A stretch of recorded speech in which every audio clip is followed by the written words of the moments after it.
अस्सलाम वालेकुम दोस्तों।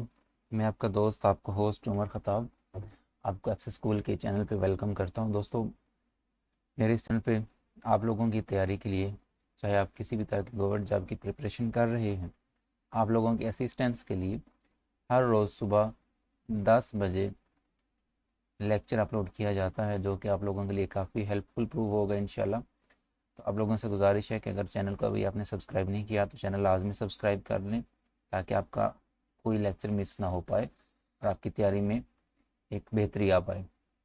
दोस्तों, वैसे तो FIA प्रिपरेशन सीरीज़ में मैं काफ़ी सारे लेक्चर आप ऑलरेडी अपलोड कर चुका हूँ, लेकिन रिसेंटली इस जो आज का लेक्चर होने वाला है, इससे पहले जो 2 लेक्चर्स मैंने अपलोड किए थे FIA सीरीज़ में, तो उनमें से एक का थंबनेल आपके सामने है।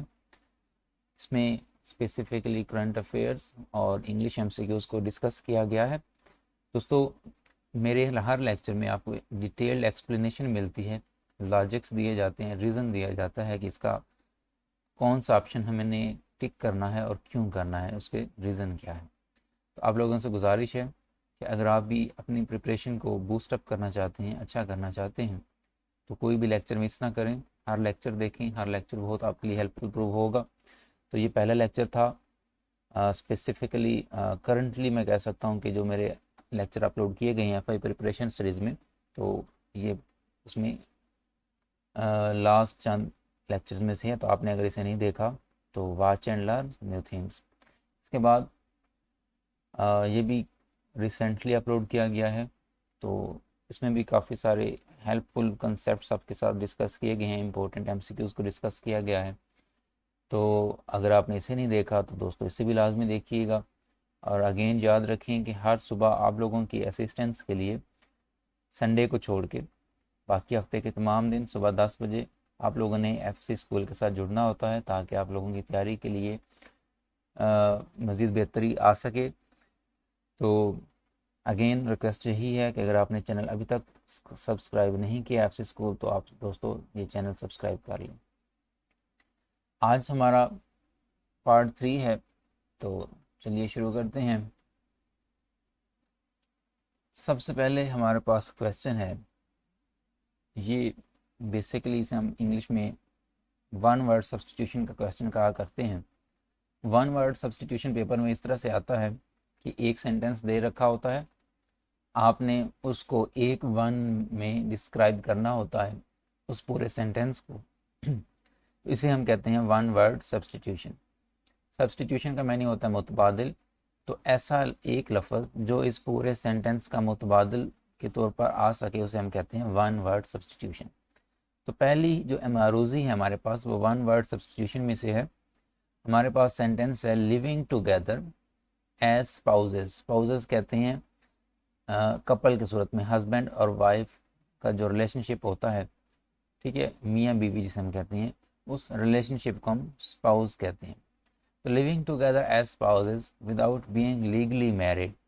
देखिए, अगर तो आप लीगली मैरिड, एक लीगल प्रोसीजर के बाद मैरिज करके आप साथ रह रहे हैं, तो उसे तो हम कहते हैं निकाह करके रखना, मैरिज करके रखना। लेकिन अगर आप बगैर निकाह के, बगैर legally being a married couple के रह रहे हैं, तो उसको हम क्या कहते हैं, ये हमारा क्वेश्चन है। तो इस सारे सेंटेंस को एक वर्ड के साथ डिस्क्राइब करना है हमें। अब आप ये याद रखिएगा कि इंग्लिश वोकेबलरी अगर आप रट्टे लगाने लग जाएंगे तो आप कभी भी नहीं रट पाएंगे। आपको इंग्लिश वोकेबलरी में अगर अच्छा परफॉर्म करना है तो आपको रूट वर्ड्स याद कर लेने चाहिए। रूट वर्ड्स का इंग्लिश में कुछ ऐसा ही कंसेप्ट है जैसा कि मैथ में कोई भी कंसेप्ट हो सकता है। मिसाल है, अगर आप, एक बच्चा है, वो प्लस यानी एडिशन के क्वेश्चन याद कर रहा है बुक में से, 2 + 3 = 5 होता है, 4 + 4 = 8 होता है। इस तरह से अगर वो सवाल क्वेश्चन याद कर रहा है और उसने 100 क्वेश्चन याद किए हैं, समझे नहीं हैं, मेरे दोस्तों बात समझिएगा पहले। अगर इस तरह से उसने 100 क्वेश्चन लर्न कर लिए हैं, लेकिन पेपर में उन 100 में से अगर कोई नहीं आता, तो वो क्या परफॉर्म करेगा, ज़ीरो परफॉर्मेंस होगी उसकी। लेकिन अगर वो कंसेप्ट समझ लेता है, वो लॉजिक समझ लेता है, तो चाहे पेपर में क्वेश्चन जहाँ से भी आए वो उसको सॉल्व करेगा और उसका नंबर नहीं कटेगा। तो मेरे चैनल पे आपको लॉजिक्स ही दिए जाएंगे, तो आप वीडियो को देखिएगा, हर एमसीक्यूज में आपको कमाल के लॉजिक्स मिलेंगे। तो बात कर रहा मैं था रूट वर्ड्स की। वोकेबलरी में रूट वर्ड्स बड़े ही शानदार तरीके के साथ हमारी हेल्प करते हैं। अब देखें जी, हमें नहीं पता कि जो स्पाउस के तौर पर इकट्ठे रह रहे हैं बगैर किसी लीगली मैरिज के, उसे हम क्या कहते हैं। लेकिन अगर आपने थोड़ा सा वक्त डेली रूट वर्ड्स को दे रखा होगा तो आपकी टेंशन ख़त्म हो जाएगी। सबसे पहले हमारे पास ऑप्शन है काकोफनी। अब काकोफनी क्या होता है, तो मैं आपको इसका जो रूट वर्ड्स हैं वो आपको बता देता हूँ, ताकि नेक्स्ट टाइम किसी भी लफ्ज़ में अगर इस तरह का कोई आपका वर्ड इस्तेमाल किया गया हो तो आप फ़ौरन समझ जाएं। देखें, जो ये काको वर्ड होता है ना, काको, CACO, काको, ये आप याद रख लें कि जब भी किसी भी लफ्ज़ में यूज़ किया जाएगा तो इसका मैनी बैड आएगा, यानी वो वर्ड नेगेटिव मैनी देगा और उसमें लफ्ज़ बैड यानी कि बुरा ये ज़रूर आएगा। और फ़नी भी आप याद रख लें कि किसी भी लफ्ज़ में अगर लफ्ज़ फ़नी नज़र आता है तो वहाँ पे आप समझ जाइएगा कि इसके मैनी में फ़नी चूँकि आ चुका है, तो फ़नी के जो वर्ड्स जो है ये मैनी देता है साउंड का। ठीक है, आवाज़ जिसे हम कहते हैं। तो इसका मतलब अगर किसी लफ्ज़ में THONY मिले तो वहाँ पे आपको आवाज़ का मैनी तो लाजमी आना चाहिए। अब काको कहते हैं बैड को, फ़नी कहते हैं आवाज़ को, तो काको फ़नी का मैनी हो जाएगा बैड वॉइस या हार्श वॉइस, जो हमारे दिल के ऊपर ना बुरी गुजरती है, उसे हम कहते हैं काको फ़नी। तो बैड वॉइस मैं लिख देता हूँ, या हार्श वॉइस भी आप कह सकते हैं, हार्श साउंड भी कह सकते हैं। ठीक है, अब देखिए यहाँ पे इकट्ठे रहने जैसा स्पाउस की तरह कोई सेंस नहीं है, तो ऑप्शन ए कैंसिल हो जाएगा। लेकिन आपने इस ऑप्शन ए से ये चीज़ें समझ ली कि नेक्स्ट आपको कभी भी किसी वर्ड में काको मिल जाए या फोनी मिल जाए तो आपने उसमें से क्या क्या ट्रांसलेशन करते वक्त चीज़ें ज़हन में रखनी। इसी तरह अगर मैं बात करूं ऑप्शन बी लोकेशियस की, तो लोकेशियस क्या होता है जी। लोकेशियस में आपने ये लफ्ज़ सिर्फ याद रख लेना है, क्योंकि CIOUS वाले आपको बहुत सारे लफ्ज़ मिलेंगे और ये लकवा जो वर्ड है ये भी आपको बहुत सारे अल्फाज के साथ प्रीफिक्स के तौर पर लगा हुआ नज़र आएगा। तो आपको इसका रूट वर्ड जो है वो याद रखना है कि LOQUA जो है, ये जब भी किसी सेंटेंस में यूज़ हुआ आपको नज़र आए तो समझ जाइएगा कि यहाँ पे लफ्ज़ स्पीच का हमें मैंने ज़रूर ही मिलेगा। तो लोक्वेशियस का मतलब होता है ऐसा बंदा जो बहुत ज़्यादा बातें करता रहता है। ठीक है, बतूनी बंदा है, उसे हम कहते हैं लोक्वेशियस। मोनोलॉग, मोनोलॉग में दोस्तों आपने यहाँ पे याद ये रख लेना है कि ये जो वर्ड मोनो होता है इसका मैनी होता है वाहिद, जिसे हम सिंगल कहते हैं। ठीक है, सिंगल या अलोन कह सकते हैं। ठीक है, तो सिंगल या अलोन के मैनी में मोनो का वर्ड इस्तेमाल किया जाता है। तो मोनोलॉग का अगर आपको नहीं भी पता तो आपको इस मोनो से इतना तो पता चल जाएगा कि इसका मैनी जो होगा उसमें वाहिद का इस्तेमाल लाजमी होगा, यानी कोई चीज़ है जो अकेली है। ठीक है, तो मोनोलॉग का मैनी वैसे क्या होता है। मोनोलॉग का दोस्तों मैनी होता है अकेले बैठ के बातें करते रहना।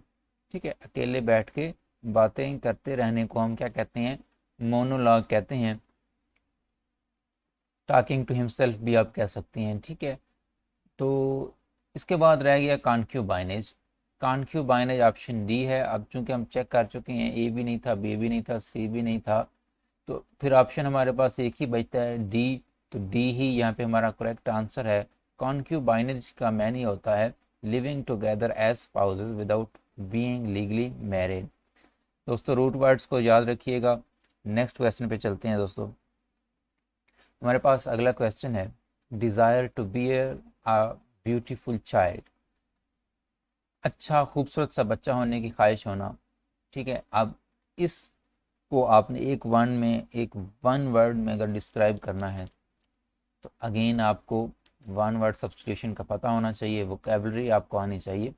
और पेपर जो होता है, आप किसी भी गवर्नमेंट जॉब का टेस्ट के लिए अगर तैयारी कर रहे हैं तो जहाँ पे अच्छा खासा पोर्शन वहाँ पे ग्रामर में से आता है, तो दूसरा एक अच्छा खासा पोर्शन वोकैब में से भी आता है।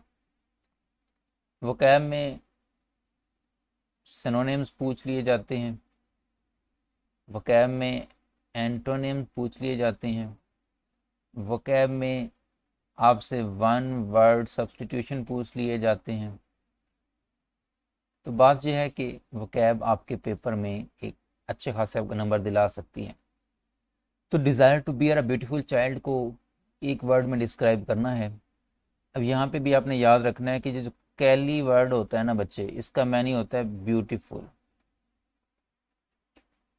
तो आपको किसी भी लफ्ज़ में कैली CALLI ये लफ्ज़ मिल जाए तो इसका मतलब उसका मैनी जो भी होगा उसमें लफ्ज़ खूबसूरत ज़रूर आएगा।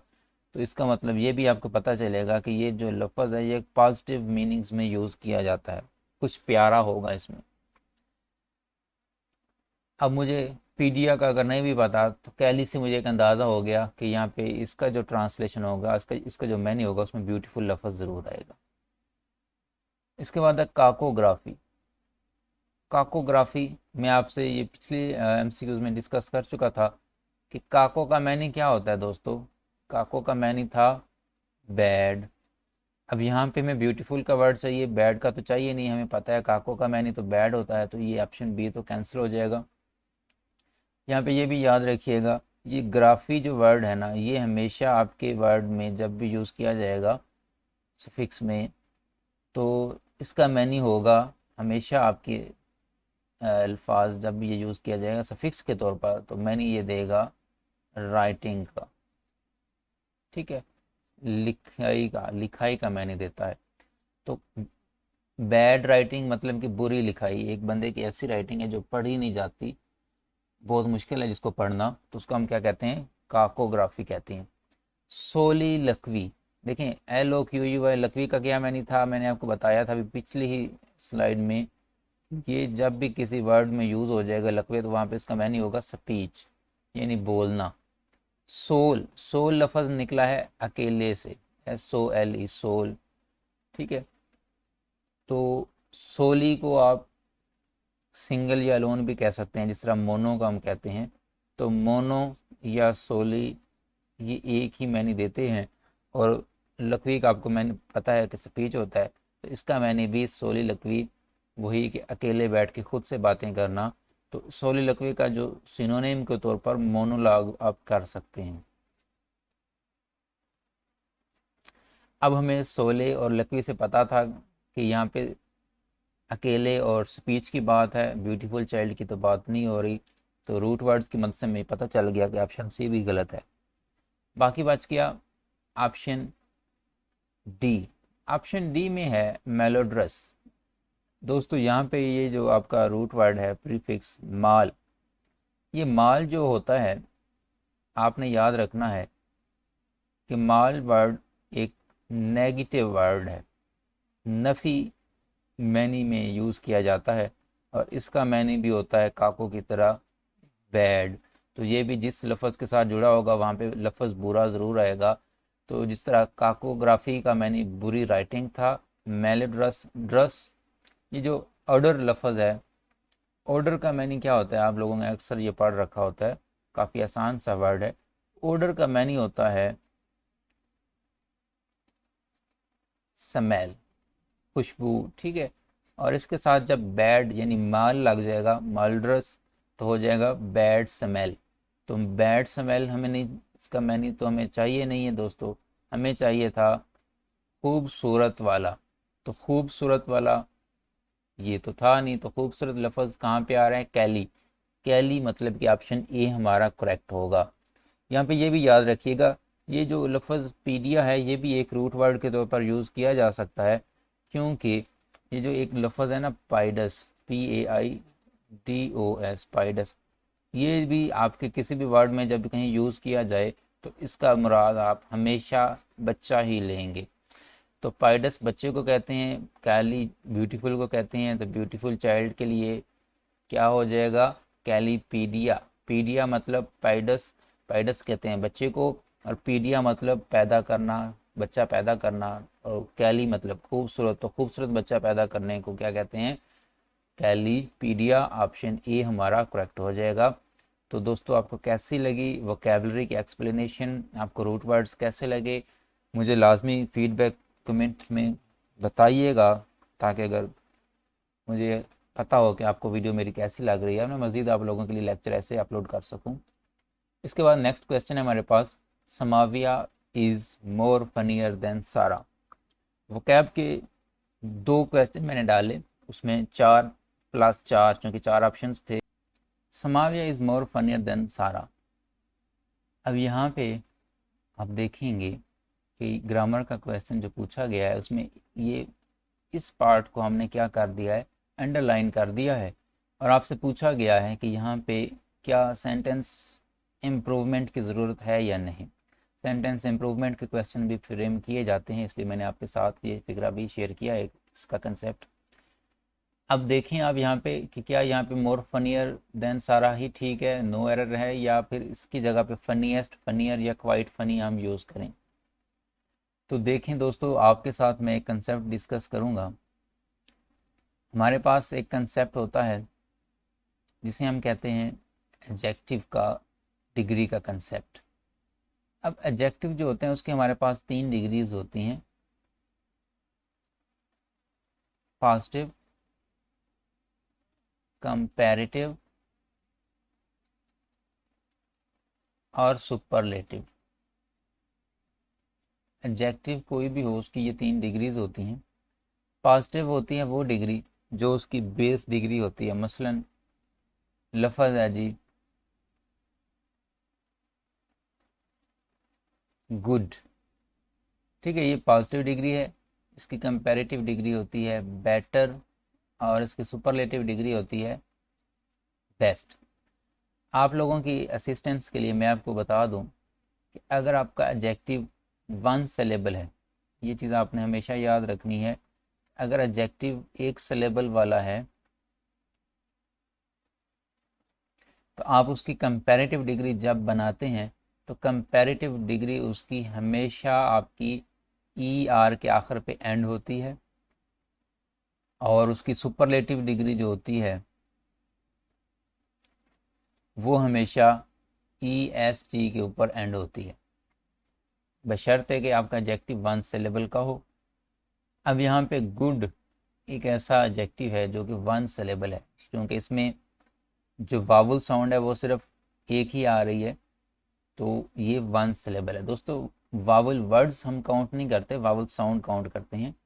अगर आप वावल वर्ड्स भी काउंट करके एस्टिमेट किया करते हैं, डिसाइड करते हैं, तो भी आपने याद रखना है कि अगर 2 सेम वावल्स इकट्ठे आ जाएं, ठीक है, मसलन जिस तरह से यहाँ पे इसमें डबल ओ आया है, तो ऐसे जो 2 वर्ड्स जब भी इकट्ठे आ जाएं जो सेम आवाज़ देते हैं, मसलन आई और ई आ जाएं,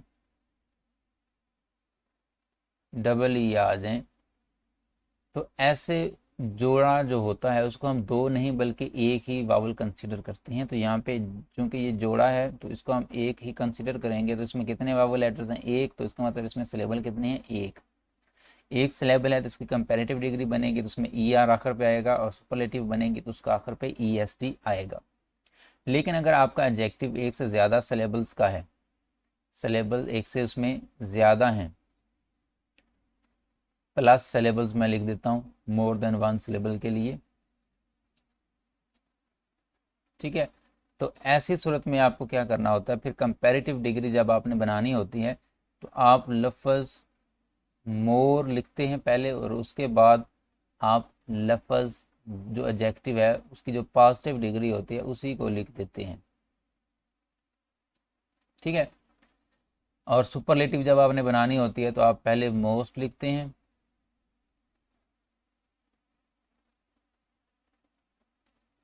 और उसके बाद प्लस आप लिख देते हैं कौन सी डिग्री, आपकी पॉजिटिव डिग्री, ये दो हमारे पास कंसेप्ट हैं एडजेक्टिव्स की डिग्रीज को फ्रेम करने के। अब आप देखिएगा कि यहाँ पे जो फ़नी लफ्ज़ है इसमें कितने आपके सिलेबल्स हैं। अगर मैं बात करूँ फ़न की तो फ़न में तो एक ही सिलेबल है, ठीक है, लेकिन फ़नी में एक से ज़्यादा सिलेबल हैं, इसमें दो सिलेबल हैं। एक तो हो गया FUN फन, ठीक है, ये एक सिलेबल हो गया इसमें। अब दूसरा सिलेबल जो है यहाँ पे वो है नी का, क्योंकि NY आवाज़ दे रहा है नी की।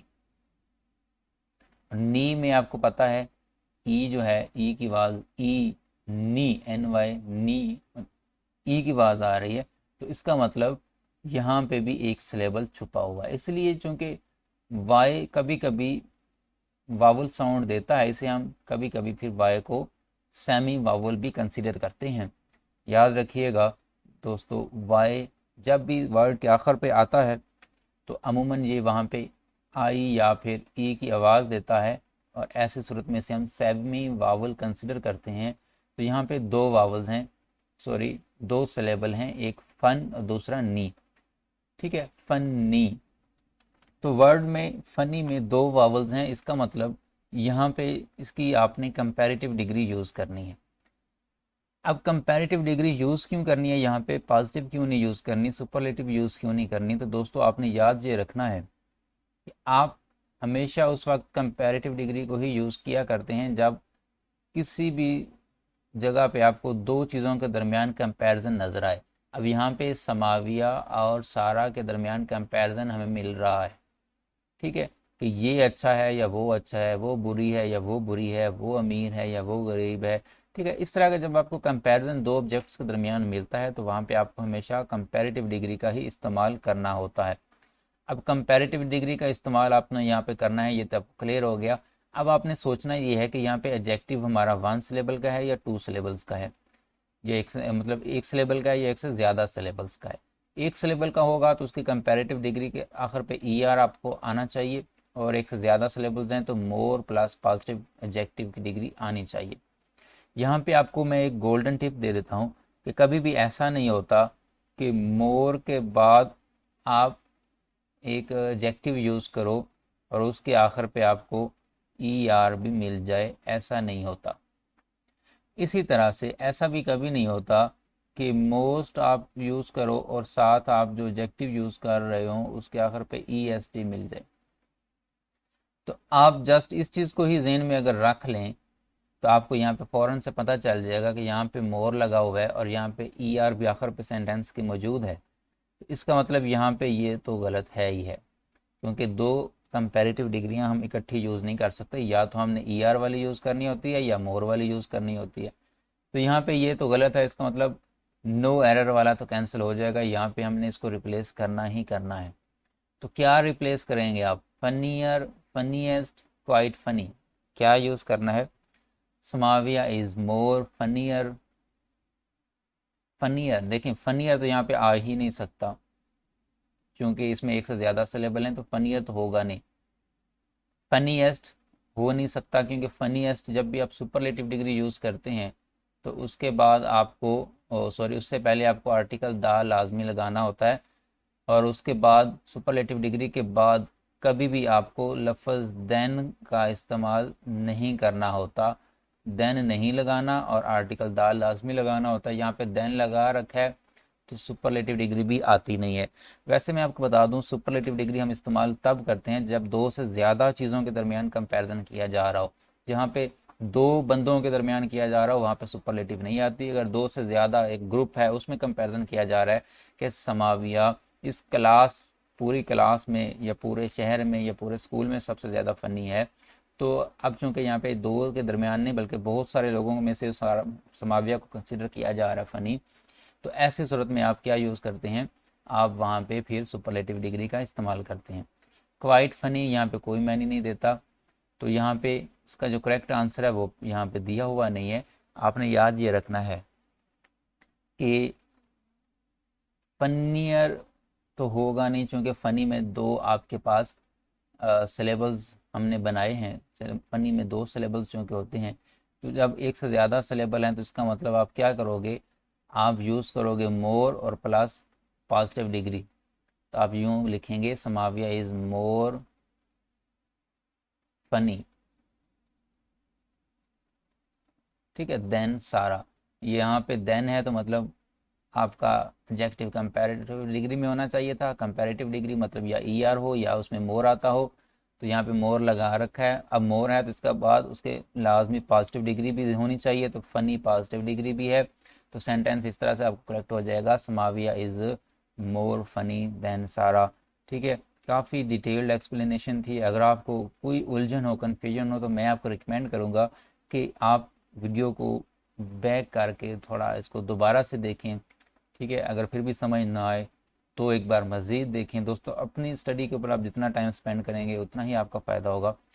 फिर भी कोई उलझन कन्फ्यूजन रह जाए तो आप फीडबैक मुझे दे सकते हैं, कमेंट में मुझसे पूछ सकते हैं, मैं आपको रिस्पॉन्ड कर दूंगा।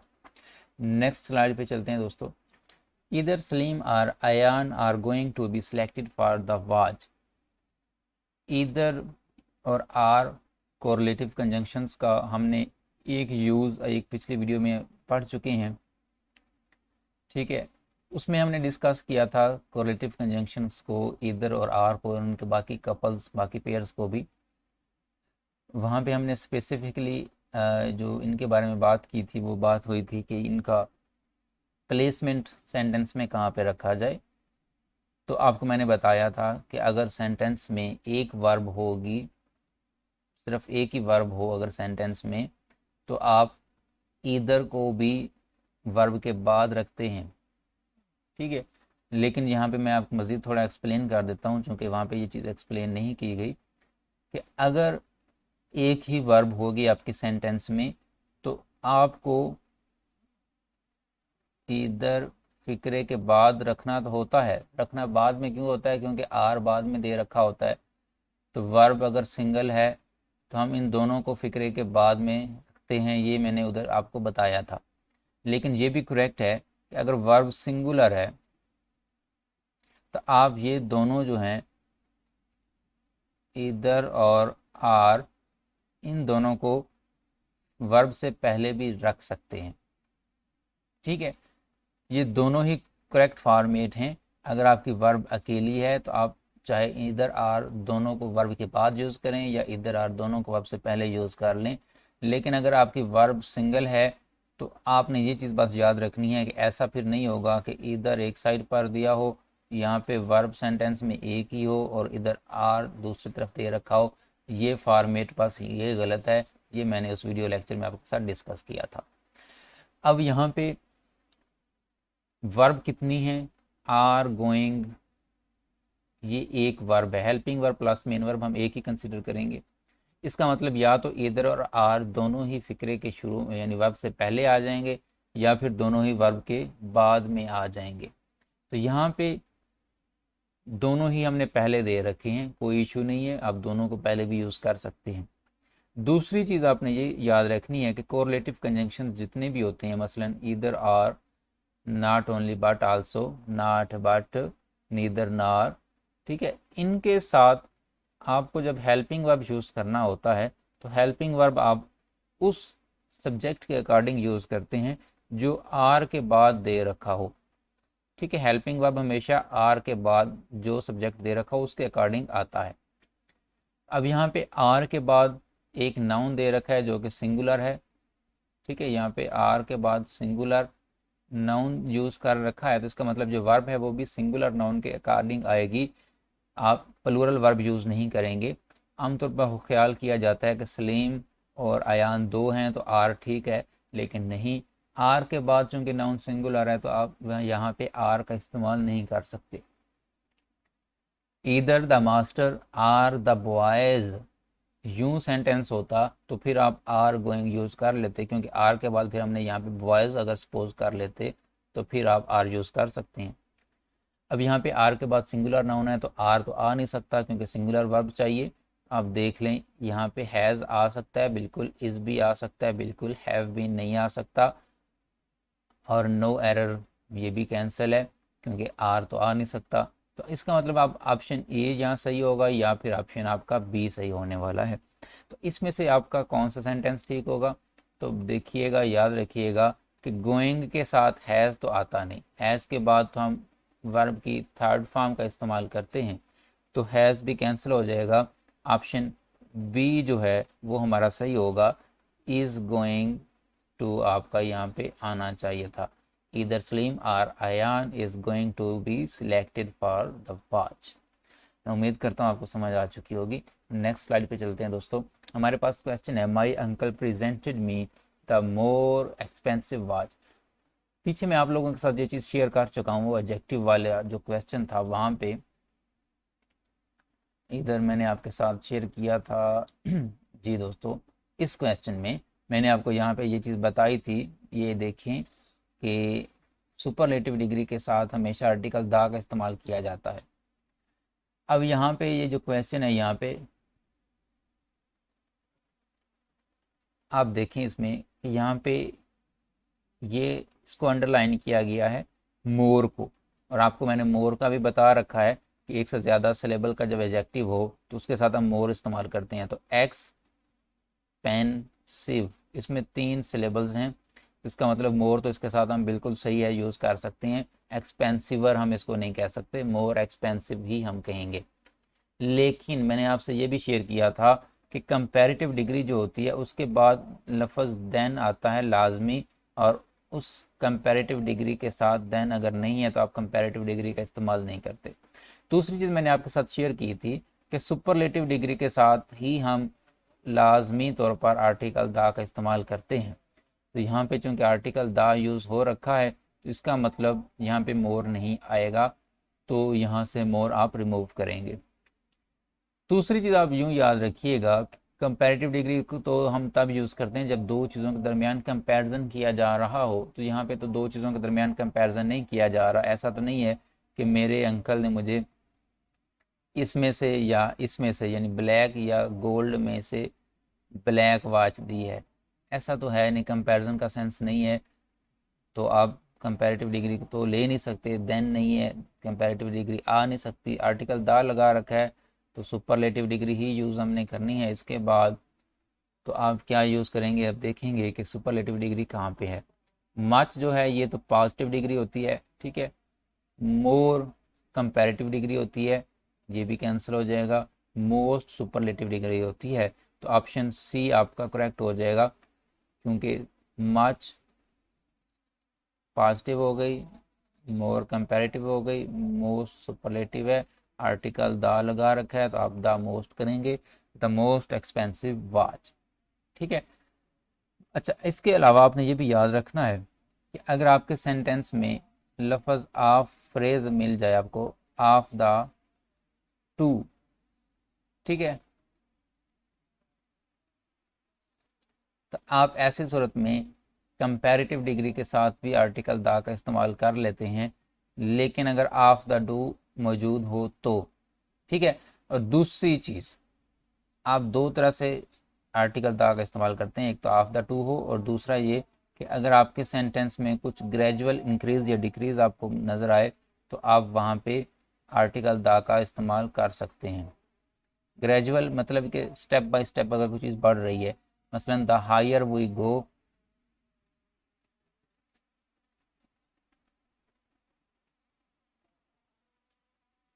The higher we go the cooler we feel, काफ़ी मशहूर सेंटेंस है।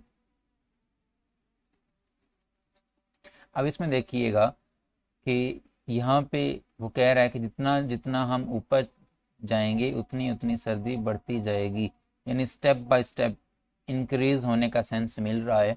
जब ग्रेजुअल इंक्रीज या डिक्रीज का सेंस आपको मिलेगा तो आपने क्या करना है, कंपैरेटिव डिग्री के साथ भी आर्टिकल द का इस्तेमाल आप कर सकते हैं।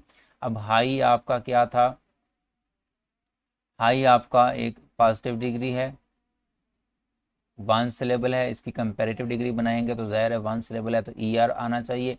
अब यहाँ पे कंपैरेटिव डिग्री के साथ हमने आर्टिकल द यूज़ क्यों किया है, क्योंकि कंपैरेटिवली इंक्रीज या ग्रेजुअल इंक्रीज का हमें सेंस मिल रहा है। इसी तरह यहाँ पे भी वैसे वैसे सर्दी बढ़ती जाएगी तो यहाँ पे आप इसके साथ भी द का इस्तेमाल कर सकते हैं।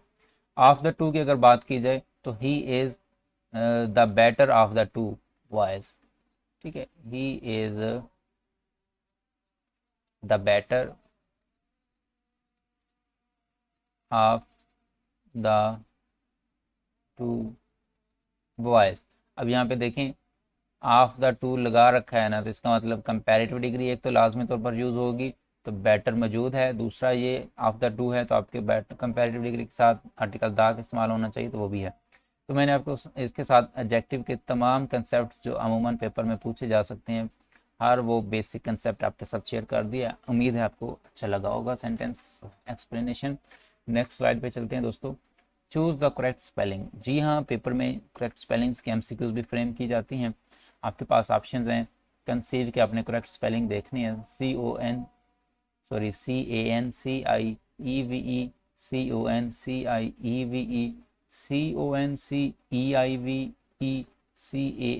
CONCEIVE। पेपर में अमूमन इसी तरह के क्वेश्चन फ्रेम किए जाते हैं जहाँ पे हमें काफ़ी उलझन बन जाती है, क्योंकि सारे ही सेम साउंड प्रोनाउंसिएशन कर रहे हैं। तो करेक्ट स्पेलिंग्स क्या हैं, तो आपको स्पेलिंग्स का रूल्स पता होना चाहिए। दोस्तों स्पेलिंग्स रूल्स मैं आपके साथ शेयर करता हूँ कि आमतौर पर आई और ई स्पेलिंग्स की जहाँ पे भी मिस्टेक होंगी, वावल की वजह से ही आपके स्पेलिंग मिस्टेक्स होती हैं। आई और आई ई और ई आई को बहुत ज़्यादा एक मसला समझा जाता है, क्योंकि हमेशा इनकी वजह से स्पेलिंग गलत हो जाते हैं। अब कहाँ पे हमने आई को पहले रखना है, ई को बाद में रखना है, और कब हमने ई को पहले लिखना है और आई को बाद में रखना है, पेपर में या मल्टीपल चॉइस में यही चीज़ कंफ्यूज कर देती हैं। आपका जो ये वर्ड है इसमें भी आई और ई की वजह से आपको कन्फ्यूजन होगी कि आई ई पहले आना है, ई आई पहले आना है, क्या मसला है यहाँ पे, चीज़ क्या है, या सिर्फ ई आना है। दोस्तों याद रखिएगा कि आप हमेशा जब भी स्पेलिंग्स को सॉल्व करें और आई ई और या फिर ई आई को लेकर आपको कन्फ्यूजन बन जाए, तो आपने याद रखना है आई हमेशा पहले आता है, ई हमेशा बाद में आता है। तो इस चीज़ को आपने फॉलो करना है। लेकिन अगर आई और यहाँ पे मैंने एस क्यों डाल दिया जी, आई पहले आता है, ई बाद में आता है, लेकिन अगर इनसे पहले जो यहाँ पे लेटर दे रखा हो, यानी आई और ई से पहले का जो वर्ड है, वो लेटर आपने देखना है कि वो कौन सा है, क्योंकि वो लेटर काफ़ी ज़्यादा इम्पोर्टेंस रखता है। अब अगर मिसाल है आई और ई से पहले जो यहाँ पे लेटर है वो है आपका सी, तो फिर आप आई ई नहीं लिखते, फिर आप ई आई कर देते हैं। अगर ये सी के अलावा कोई भी वर्ड है, मिसाल है मैं आपके सामने एक सेंटेंस लिखता हूँ जी, सेंटेंस ले लें आप, अचीव, ठीक है, ACH।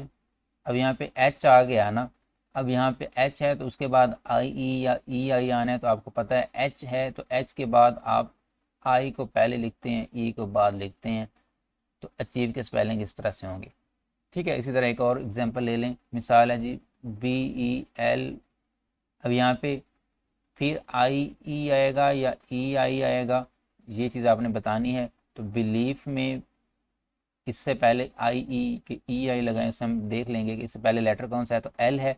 एल है तो मतलब आप आई पहले लिखेंगे, ई बाद में लिखेंगे, तो ये बिलीफ के स्पेलिंग हो जाएंगे। अब एक एग्जांपल देख लें कि कहाँ पे हमने ई आई को यूज़ करना है। मिसाल हमारे पास वर्ड है जी कंसीट, ठीक है, जिसका मैंने होता है चीट करना, धोखा करना, CONC। अब यहाँ पे अगर मैं आई ई करता हूँ ना, तो ये गलत हो जाएगा, क्योंकि इससे पहले क्या मौजूद था, सी मौजूद था, तो यहाँ पे आई ई नहीं आना चाहिए था, यहाँ पे ई आई आना चाहिए था। इसी तरह एक एग्जांपल और ले लें ताकि मज़ीद क्लियर हो जाए। मिसाल है जी रिसीट, लफ्ज़ है REC। अब यहाँ पे भी सी है तो आई नहीं पहले आएगा, पहले आएगा ई और बाद में आएगा आई, ठीक है, RECEI आएगा, PT, रिसीट, ठीक है। इसके बाद आपने रूल्स को समझ लिया, लेकिन क्या है कि बाज़ दफ़ा बाज़ रूल्स में कुछ एक्सेप्शंस होती हैं। वो एक्सेप्शंस भी मैं आपके साथ शेयर कर देता हूँ कि एक मौका ऐसा भी होता है कि जहाँ पे आपने इन दोनों रूल्स को उलट फॉलो करना है। आम रूल तो ये है ना कि अगर सी के अलावा कोई भी लेटर पहले है तो आप आई पहले लिखेंगे, ई बाद में लिखेंगे। अगर सी आ जाए तो फिर आप ई पहले लिखते हैं और आई बाद में लिखते हैं। ये एक बेसिक रूल था। इसमें मज़ीद अगर कुछ मैं आपको बताऊं तो वो ये है कि ये रूल तभी आपका फॉलो होगा जब आई और ई या फिर ई और आई आपका ई की आवाज़ दे रहे हों। जैसा कि वर्ड है ना जीप, ठीक है। अब इस वर्ड में आवाज़ की प्रोनाउंसिएशन कौन सी में आ रही है? ई की प्रोनाउंसिएशन आ रही है। लेकिन अगर मैं लफ्ज़ लिख देता हूँ, लिखता हूँ आपके साथ, फॉरेन मिसाल एक लफ्ज़ है, FOREIGN, फॉरेन। अब यहाँ पे इन ई आई, यहाँ पे ई की आवाज़ नहीं दे रहा, ए की आवाज़ दे रहा है। इन फॉरेन, ए की आवाज़ यहाँ पे आ रही है, ए की आवाज़ नहीं आ रही। फारीन, फारीन नहीं कहते ना हम इसे, फारीन, फारीन। जिस तरह जीप, ई की आवाज़ यहाँ पे आ नहीं रही, ए की आवाज़ आ रही है, फारिन।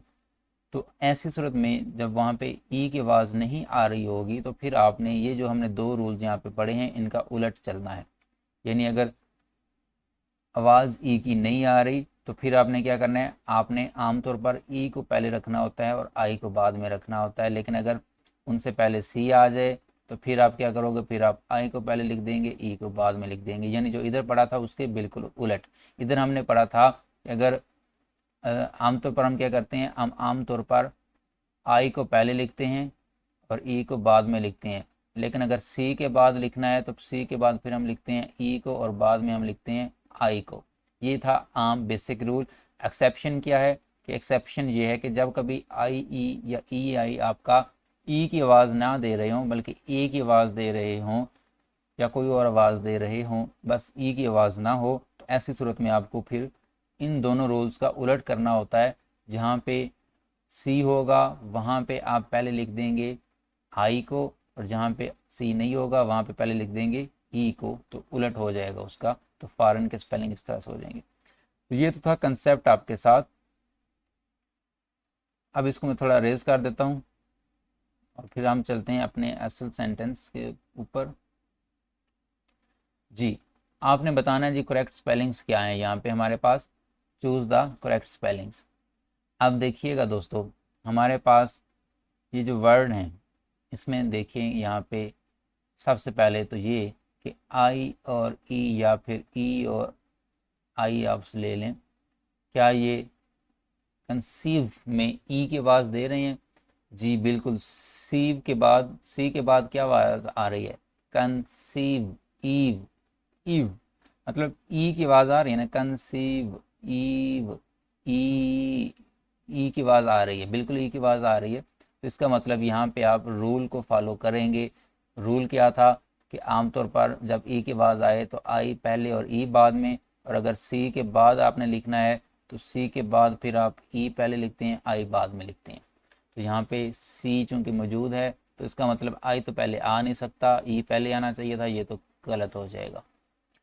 और दूसरा यहाँ पे ए दे रखा है, कंसीव में ए नहीं आता, ओ आता है। दूसरी चीज़ यहाँ पे लिखा है ओ, ठीक है। उसके बाद देख लेते हैं सी है, सी के बाद क्या है, आई पहले आ रखा है, ई बाद में है, तो ये भी गलत हो जाएगा। क्योंकि ई आपका अगर मौजूद हो तो आपको ई, सी अगर मौजूद है तो आपको ई पहले लिखना होता है। यहाँ पे CON, सी है, सी के बाद ई आई है, उसके बाद VE, तो ऑप्शन सी हमारा करेक्ट हो जाएगा। ऑप्शन डी भी गलत है। तो मैं उम्मीद करता हूँ आपको ये डिटेल्ड एक्सप्लेनेशन स्पेलिंग्स की भी अच्छी लगी होगी। दोस्तों अगर आपको अच्छा लग रहा है तो मुझे भी अच्छा लगना चाहिए। अगर आप वीडियो देखते हैं तो आप लाइक करें। आपको अगर वीडियो अच्छी लगती है, समझ लग रही है, आपको कुछ सीखने को मिल रहा है, तो आप कमेंट में पॉजिटिव रिस्पांस दें और दोस्तों के साथ शेयर करें और चैनल लाजमी सब्सक्राइब कर दें ताकि मेरी हर वीडियो आप देख पाएँ, आप कोई मिस ना कर जाएं। कोई मेरी लेक्चर, कोई मेरा वीडियो अगर आप मिस करेंगे तो ज़ाहिर आप काफ़ी कुछ सीखने से रह जाएंगे। नेक्स्ट स्लाइड पे चलते हैं दोस्तों। नेक्स्ट है जी, I miss going to Lahore. आपसे पूछा गया है कि ये जो अंडरलाइन हमने कर रखा है गोइंग को, ये यहाँ पे क्या है? पार्ट ऑफ स्पीच में वर्ब है, एडजेक्टिव है, नाउन है या कंजंक्शन है? तो दोस्तों वर्ब तो यहाँ पे ये तब होता, बहुत सारे दोस्त इसको वर्ब शायद कंसिडर कर लें, लेकिन यहाँ पे याद रखिएगा कि आई एन जी जो होता है ये वर्ब तभी कंसिडर होता है जब उससे पहले बी वर्ब आए। अगर बी वर्ब नहीं है तो आई एन जी कभी भी वर्ब नहीं होता। अब बी वर्ब क्या होता है? बी वर्ब हम कहते हैं is, am, are, was, were, will be, shall be, इन सब को हम क्या कहते हैं? बी वर्ब कहते हैं बस। ठीक है, यानी इन सब का ये वन वर्ड सब्सटीट्यूशन है। अब अगर आई एन जी से पहले बी वर्ब नहीं है तो आई एन जी कभी भी आपकी वर्ब नहीं होती। तो यहाँ पे आई मिस गोइंग, दरमियान में कोई बी वर्ब नहीं है तो आई एन जी यहाँ पे आपकी वर्ब तो हो नहीं सकती। अब अगर आई एन जी आपका वर्ब नहीं है तो इसका मतलब या तो वो एडजेक्टिव होगी या फिर आपकी वो नाउन होगी। एडजेक्टिव वो तब होगी जब उसके बाद आपको एक और नाउन मिल जाए। ठीक है, अब यहाँ पे देखें आप, गोइंग के बाद नाउन नहीं बल्कि टू है, प्रेपोजिशन है, तो एडजेक्टिव भी नहीं होता क्योंकि एडजेक्टिव के बाद नाउन आता है। तो इसका मतलब यहाँ पे ये क्या है आपका, यहाँ पे ये आपका गोइंग नाउन के तौर पर काम कर रहा है। ठीक है, आपका ऑप्शन सी करेक्ट हो जाएगा। और याद रखें जब भी आपका आई एन जी फॉर्म जो होती है वो नाउन के तौर पर यूज़ करे तो आई एन जी फॉर्म हमेशा नाउन के तौर पर जब भी यूज़ होती है तो उसे हम जेरेंड कहते हैं। और आई एन जी फॉर्म आपकी जब भी वर्ब के तौर पर यूज़ होती है तो उसे हम प्रेजेंट पार्टिसिपल कहते हैं। तो यहाँ पे ये जेरेंड है, मतलब कि नाउन के तौर पर काम कर रही है। नेक्स्ट स्लाइड पे चलते हैं दोस्तों। जी, हमारे पास क्वेश्चन है, एरर स्पॉट करनी है आपने इसमें से। I feel like to go to a movie. ठीक है, पार्ट्स 4 बना रखे हैं सेंटेंस के, आपने बताना है कि कौन से पार्ट में गलती है, पार्ट 1 में, 2 में, 3 में या 4 में। आप देखें पार्ट्स को, एक एक वर्ड उसका चेक कर लें। आई के साथ फील बिल्कुल ठीक है, आई के साथ अगर फील्स होता तो गलत हो जाता। ठीक है, तो यहाँ पे सॉरी जी, आई के साथ एस और एस का इजाफा नहीं किया जाता तो आई के साथ फील तो बिल्कुल ठीक है। उसके बाद लाइक दे रखा है, लाइक दे रखा है तो उसका मतलब ये है कि आप या तो उसको एक ट्रांसिटिव वर्ब के तौर पर यूज़ कर रहे हैं या फिर आप इसको सिमिली के तौर पर यूज़ कर रहे हैं। अगर लाइक के बाद आपको नाउन मिलता है तो इसका मतलब आप वहाँ पे लाइक को एक सिमिली देने के लिए यूज़ कर रहे हैं। ठीक है, लेकिन अगर लाइक के बाद आपको नाउन नहीं मिलता, इन्फिनिटिव मिल जाता है, तो इसका मतलब यहाँ पे ये भी एक वर्ब ही है।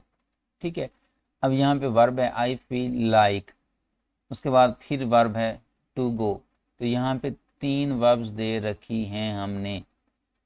अब आपने याद ये रखना है, आई फील के बाद वर्ब आ गई लाइक। ठीक है, लाइक के बाद जो वर्ब आती है वो आपकी इन्फिनिटिव नहीं होती बल्कि वो आपकी प्रेजेंट पार्टिसिपल के तौर पर यानी जेरेंड के तौर पर यानी कि आई एन जी के तौर पर यूज़ होनी चाहिए। तो आई फील लाइक गोइंग आना चाहिए था, यहाँ पे टू गो नहीं आता। आपने बस ये याद रखना है कि लाइक जो है इसके बाद अगर आप वर्ब यूज़ करते हैं, ठीक है, तो वो वर्ब आपकी टू प्लस वी फर्स्ट आमतौर पर नहीं होती। ठीक है, वो आमतौर पर आपकी वर्ब की V first plus I N G होती है। और इसको यहाँ पे गोइंग तौर पर हमने यूज़ करना था और गोइंग यहाँ पे जेरेंड के तौर पर कंसिडर किया जाएगा। यानी यहाँ पे ये गोइंग आपका नाउन है, यहाँ पे गोइंग आपका प्रेजेंट पार्टिसिपल नहीं है, क्योंकि प्रेजेंट पार्टिसिपल हम पीछे डिस्कस कर चुके हैं, तब होता है जब उससे पहले बी वर्ब आ जाए। तो यहाँ पे तो बी वर्ब नहीं है ना, इज एम आर वगैरह नहीं है। तो यहाँ पे आप लिखेंगे I feel like going to a movie, और यहाँ पे आई फील लाइक जब गोइंग टू अ मूवी आप लिखेंगे तो वहाँ पे वो गोइंग आपका क्या होगा, जेरेंड होगा, क्योंकि उससे पहले कोई हेल्पिंग वर्ब्स वगैरह नहीं दे रखी। अच्छा, यहाँ पे मैंने आपके साथ एक बात शेयर की है कि लाइक के बाद आमतौर पर हम वर्ब जब लिखते हैं तो वो वर्ब हम टू प्लस वी फर्स्ट नहीं लिखते, बल्कि वी फर्स्ट प्लस ING लिखते हैं आम तौर पर। इसका मतलब कभी कभी हम इस सेंटेंस स्ट्रक्चर को भी फॉलो करते हैं। वो कब होता है? वो उस वक्त आप यूज़ करते हैं जब इस लाइक से पहले आपको मोडाल नज़र आ जाए। मोडाल, उसके बाद हो लाइक, ठीक है।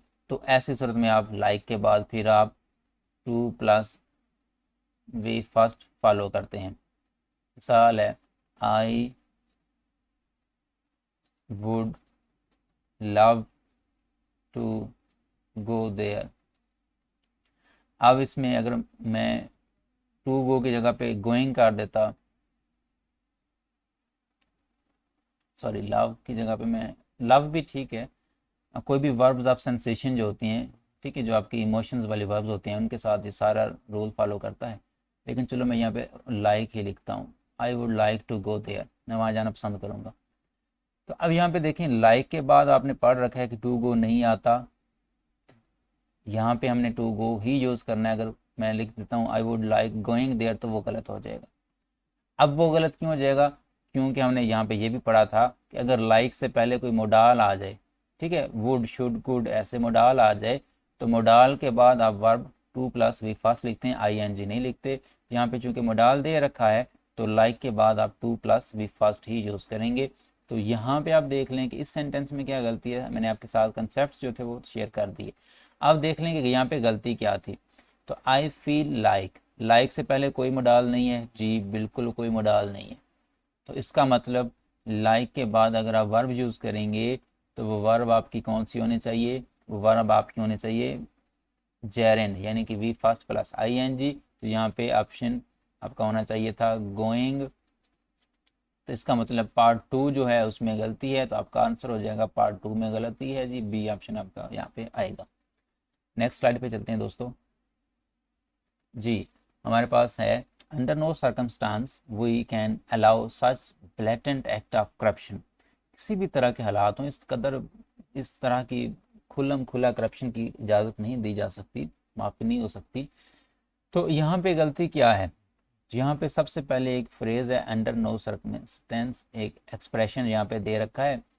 अब ये जो एक्सप्रेशन है ना अंडर नो सर्कमस्टांस, इसके बाद आपने याद ये रखना है अंडर नो सर्कमस्टांस जो एक्सप्रेशन है, इसके बाद आप कभी भी सेंटेंस में सब्जेक्ट पहले नहीं लिखते। हमेशा हमने हेल्पिंग वर्ब पहले लिखनी होती है और आपका सब्जेक्ट बाद में आता है। ये अंडर नो सर्कमस्टांस एक्सप्रेशन आप याद रखना है। तो यहाँ पे अंडर नो सर्कमस्टांस है, पार्ट वन में जस्ट इतना ही है, ठीक है। उसके बाद पार्ट टू में हम जाएंगे तो ये चीज़ ध्यान में रखेंगे कि चूँकि पीछे अंडर नो सर्कमस्टांस है तो इसके बाद हमने हेल्पिंग वर्ब पहले लिखना होता है। तो यहाँ पे आप वही कैसे लिख सकते हैं जी, आपको वही यहाँ से रिमूव करना पड़ेगा, आपको पहले हेल्पिंग वर्ब लिखना पड़ेगा। तो ये कैन इधर आ जाएगा और ये वही इधर चला जाएगा। मैं उम्मीद करता हूँ आपको समझ आ गई होगी। तो इसका मतलब पार्ट टू में ही यहाँ पे भी एरर है, ऑप्शन बी गलत है। होना चाहिए था sentence under no circumstances can we allow such blatant act of corruption. दोस्तों आज की वीडियो लेक्चर में बस इतना ही था।